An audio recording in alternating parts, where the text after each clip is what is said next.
Hello. Hi there. This is Jay Feast again. My actual name is Jeff. Um, just wanted to check in, say hi. The thought I had tonight was about two different words, at least in Spanish, that both mean play. Um, the word jugar and the word tocar. You would use jugar or yo jugo if you were playing a sport, to play a sport. Tocar would be if you were playing something like a guitar or any instrument or anything like that. And I thought it was curious how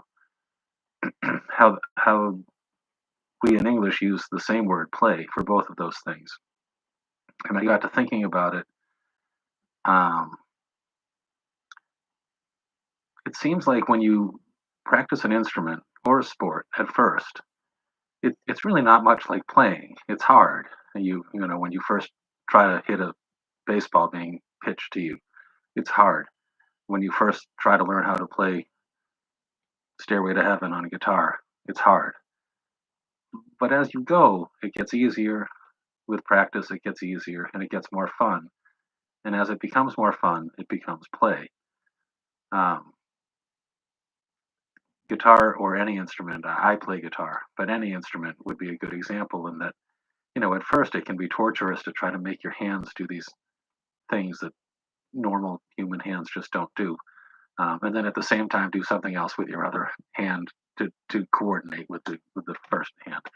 Um, but when you get good at it, or at least better at it, I'm not trying to say I'm good at it, but maybe I am, maybe I'm not. That's up to the. I've got tons of videos on my YouTube channel. You can decide. But when you get better at it, it becomes fun, and after a while, it does become play. And moving your hand around the neck of the guitar, or whether you play a woodwind or a brass instrument or anything like that, it's fun, and you can get into a state of play where you almost don't know what your hand is going to do next. You're, oh wow, I just played this and I just played that. Now I need to play this over here. Um, and with sports, it's very similar, I suppose, too, in that when you first start to get into a sport, you're learning the basics. You're learning dribbling, bouncing a basketball. You're learning ice skating with a hook-shaped stick on the ice. You're learning how to hit a very hard ball that's being thrown at you, or at least very near you, unless you're facing Pedro Martinez in a bad mood. It's probably not being thrown directly at you. But nonetheless, there's that knowledge that it might hit you.